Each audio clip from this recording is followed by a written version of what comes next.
Day 184, 2023. Today is not a work day. However, I was so busy and I feel so tired now. During the day, I took a morning walk, then also attended 3 learning sessions, meetings, and also went grocery shopping, also did cooking. At night, I also hosted our first Toastmasters Club officer meeting.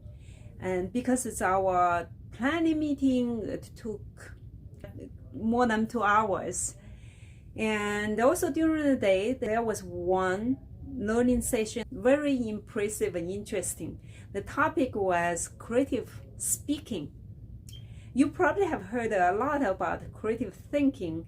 So what's creative speaking?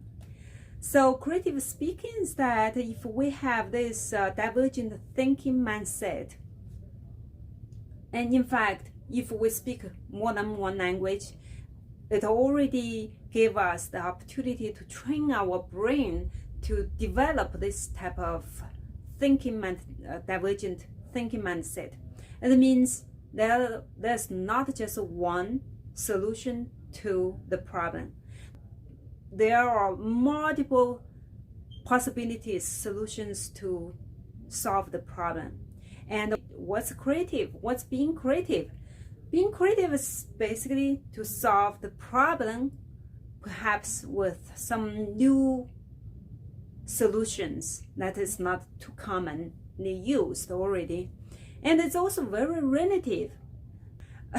There was a short movie during the session, was a baby tried to cross this small fence, and he couldn't cross it in the beginning. He tried, he couldn't. In the end, he crawled to the end of the fence. He crossed it. And that's creative. And that's solving problem. To him, to that level of the ability, that's creative. But to different level of professionals, and the creativity might be different. And overall, I think having a divergent thinking mindset would help us to be more creative and to also speak creatively, because there's not just one word can describe something. Even though maybe to some of the native English speakers, that is the word you have to use. But what if I use a different way to describe it? And you can find all kinds of ways to describe it. And after all, language is just a tool for us to communicate. If we can communicate, can get our ideas across, then that's good enough.